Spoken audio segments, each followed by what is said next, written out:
விஜயகாந்தையும் நான் அஜித்தையும் ஒரே பார்வையில் தான் நான் பார்க்குறேன். கேரக்டர் வித்தியாசம் வரலாம், பட் அவர் வந்து கேட்டினா வந்து ரகசியமாக நிறைய விஷயங்கள் நல்லது செய்கிறாரு. ஸ்க்ரீனுக்கு வராமல் நிறைய விஷயங்கள் செய்கிறாரு. எப்படி புனித் ராஜ்குமார் எப்படி செஞ்சார் கர்நாடகாவில், அந்த மாதிரி செய்கிறார். ஸோ அதனால் வன்மத்தோடு இருக்கிட்டான். அவருக்கு தகுதி இல்லை தகுதியில் உருட்டுறான்.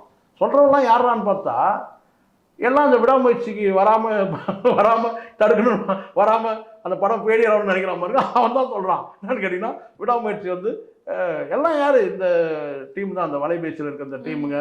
இவனுங்கெல்லாம் வந்து கோல்டு காயின் வாங்கின்னு பேசுகிறவனுங்க, அந்தப்புறம் மந்திரன் பீலா பிஸ்மி இவனுங்கெல்லாம் அது விடாமுயற்சி வந்து இவனுக்கு கவலையே என்ன கேட்டால் விடாமுயற்சி தோற்று போயிடணும், விடாமுயற்சி ஃபெயிலியர் ஆகணும்.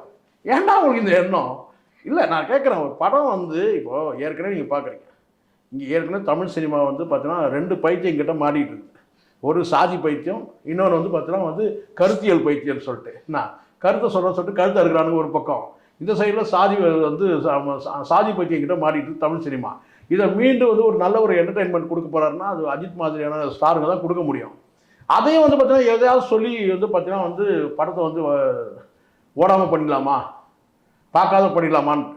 எப்படி இருந்தாலும் வந்து டிசம்பர் 6ஆம் தேதி படம் வந்து பிளாக் பஸ்டர், அது நோ டவுட்டு.